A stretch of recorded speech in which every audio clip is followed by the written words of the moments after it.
शिवानी और उसकी सहेलियां गर्मी की छुट्टियों में अपने नानी के गांव गईं। गांव के किनारे एक पुरानी टूटी फूटी हवेली थी, जिसे लोग भूतों की हवेली कहते थे। नानी ने सख्त मना किया था, उस हवेली के पास भी मत जाना, खासकर रात को। वहां का कमरा नंबर 13 बहुत खौफनाक है। लेकिन लड़कियों को शरारत सूझी। आधी रात को मोबाइल की टॉर्च लेकर वे हवेली की ओर चल पड़ी। दरवाजा खुद ब खुद खुला। अंदर की हवा ठंडी और अजीब थी। हर कदम पर जमीन चटक रही थी।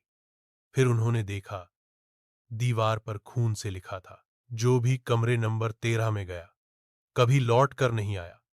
शिवानी की सहेली मीरा जिद करने लगी, मुझे तो देखना है, और वह दौड़ती हुई कमरा नंबर 13 में घुस गई। दरवाजा खुद बंद हो गया। भीतर से सिर्फ एक चीख आई, बहुत भयानक, बहुत लंबी।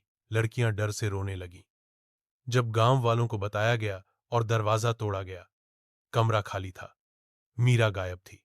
आज भी हर अमावस की रात उस कमरे से किसी के हौंसने और चीखने की आवाज आती है, और दीवार पर नया खून से लिखा शब्द जुड़ गया है, मीरा। मीरा के गायब होने के बाद गांव में डर का माहौल बन गया। हवेली के पास जाना तो दूर, लोग अब उस रास्ते से भी नहीं गुजरते थे। पर शिवानी को चैन नहीं मिला। मीरा उसकी सबसे अच्छी दोस्त थी। वो रोज रात को नींद में बड़बड़ाने लगी, मीरा, मेरी मदद करो। एक रात शिवानी ने तय किया, मैं वापस जाऊंगी, उसी कमरे में। अमावस की रात थी।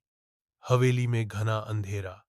हाथ में एक दिया और जेब में मां दुर्गा की मूर्ति रखकर वह कमरे नंबर 13 के सामने पहुंची। कमरा पहले से खुला था। अंदर घुसते ही हवा का झोंका आया और दरवाजा बंद हो गया। शिवानी ने डरते डरते इधर उधर देखा। तभी दीवार पर खून से लिखा दिखा, तू भी आ गई। एक जोरदार ठंडी हवा उसके पास से गुजरी और एक परछाई प्रकट हुई। वो मीरा थी, लेकिन अब वैसी नहीं। उसके बाल बिखरे थे, आंखें लाल और आवाज अजीब। मीरा बोली, यह कमरा आत्माओं का है, मुझे जाने नहीं देते, पर तू आई है तो रास्ता मिल सकता है। शिवानी ने मां दुर्गा की मूर्ति मीरा की ओर बढ़ाई। अचानक कमरा कांपने लगा। दीवारों से चीखें आने लगी। एक तेज चीख के बाद सब कुछ शांत हो गया। अगली सुबह गांव वालों ने देखा, हवेली पूरी जल चुकी थी, लेकिन कमरे की राख में एक चीज बिल्कुल सलामत थी, मीरा की चूड़ियां और शिवानी की दियासलाई।